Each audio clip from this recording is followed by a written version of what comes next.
Viewers, কৃষকের কৃষি video নিয়ে আবার উপস্থিত হলাম। আমি মোহাম্মদ ইমরান আলী। আপনারা জানেন দীর্ঘ কয়েকদিন যাবত এই জমিতে আমি খাঁচাখাচি করতেছি কোদাল দিয়ে।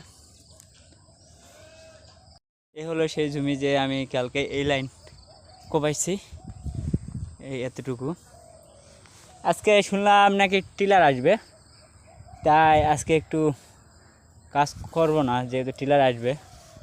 কিন্তু দীর্ঘদিন খাটাখাটনি এটা ব্যর্থ হয়ে গেল যে শেষ পর্যন্ত এই জমিতে টাকা লাগবেই, কারণ টিলার তার মাংনা হাল বয়ে দিবে না। হয়তো আর একদিন কিংবা 2 দিন হলে মাটিটা কুপে শেষ করতাম। দেখা যাক টিলার আসে কি না। যদি আসে তাহলে তো টিলার দিয়ে চাষ করে নিতে হবে, আর না আসলে তো নিজেই করতে হবে। দেখা যাক।